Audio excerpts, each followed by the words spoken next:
¡Vaya puta mierda! Estoy aquí en un descampado y la policía nos ha desahuciado.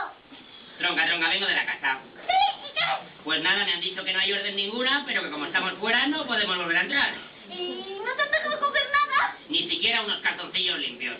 ¿Ni siquiera? Ni siquiera. ¿Y qué vamos a hacer? A estas horas poco podemos hacer. ¿Y dónde vamos a dormir? Esos bancos de ahí. Desahucio Express. Especialistas en desahucios limpios. Pero...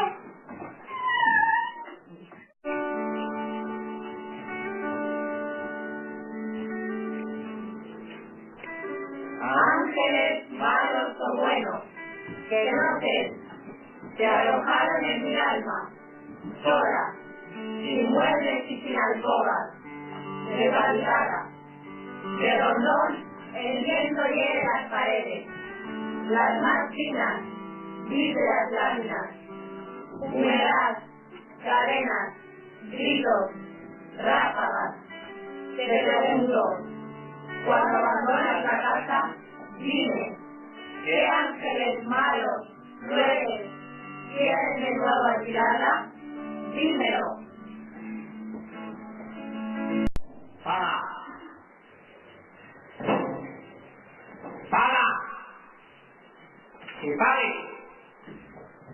¡Vamos, que pague! ¡Que pague! ¡Que pague! ¿Listo, Ana? ¡Vamos, los dos! ¡Que paguemos! No hay derecho. No hay derecho. No hay derecho.